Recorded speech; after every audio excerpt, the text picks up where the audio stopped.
strong base titration in terms of what's going on a molecular level when the titration takes place, and an overview of the calculations involved, and this will be up to the equivalence point.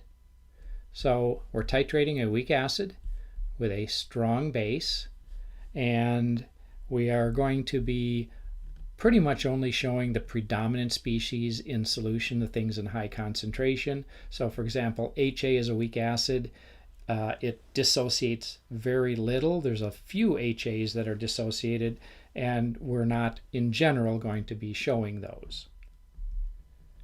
So before you start the titration, before any titrant has been added, you simply have a weak acid in equilibrium. And this is a thing that's been done before. The weak acid doesn't dissociate much, but it does a little bit. And again, we're generally not showing the small amount of dissociated species. So very little of this happens, but there's a few. So out of maybe 100 molecules of HA, one of them or so will dissociate into A-, the conjugate base, and the hydronium ion. And in general, we're not showing those, but there's a little bit of it there. And this is a thing you've done before. You set up an ice table, you have the initial concentration of HA, it dissociates a little bit, and at equilibrium you have slightly less HA and small amounts or small concentrations of A- and H3O+. You set up the equilibrium constant expression, plug in things in terms of X, do your solving, and remember that K sub A is a very small number, so X is going to be small by comparison to the HA concentration, which can help simplify your calculations. Okay, now let's do the actual titration. So if we start adding hydroxide to the weak acid solution, hydroxide ions are going to encounter weak acid molecules HA.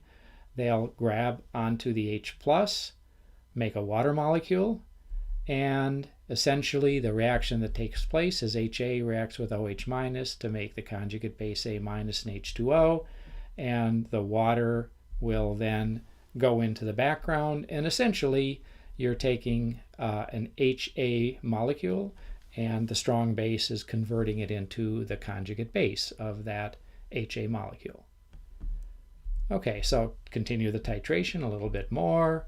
Some more hydroxide comes in, finds more HA molecules to react with, removes the hydrogen ion, converts the HA into its conjugate base. And let's pause now and take a look at what's in solution, because we want to calculate the pH at various places. So here would be a good place to try. And we can track what's happened. In terms of molecules shown in this representation, we started with 6 HA molecules. We added 2 OH- ions, and the reaction is a 100% to completion reaction, so this will take place until one of the reactants runs out. In this case, there's less OH- than HA, so you'll run out of OH-, and we will end up having 4 HA molecules left at the end of reaction. We will have formed 2 A- ions at the end of reaction. That's what's represented here. And now if we look at what we've got, we have a weak acid and its conjugate base in solution. And a weak acid and its conjugate base, if in solution, if the two concentrations are not too far apart from each other, is a buffer. And we know how to calculate the pH of a buffer using the Henderson-Hasselbalch equation. And so it's just a make sure that you have the K sub A value for your weak acid, get the concentrations of the weak acid's conjugate base after reaction, which was what we just tracked in that reaction table, and you can calculate the pH. Okay, we keep titrating, add more hydroxide, reacts with more HA, turns it into or converts it into its conjugate base. Now we have 3 HAs left, 3 A- is formed, and we'll do a little bit more, and now we have a 4th HA reacts with OH- and is converted into A-. And let's stop again and take a look at what we have. And once again, we'll track what happens in terms of moles. This time we started with 6 HAs and we've added 4 OH minuses.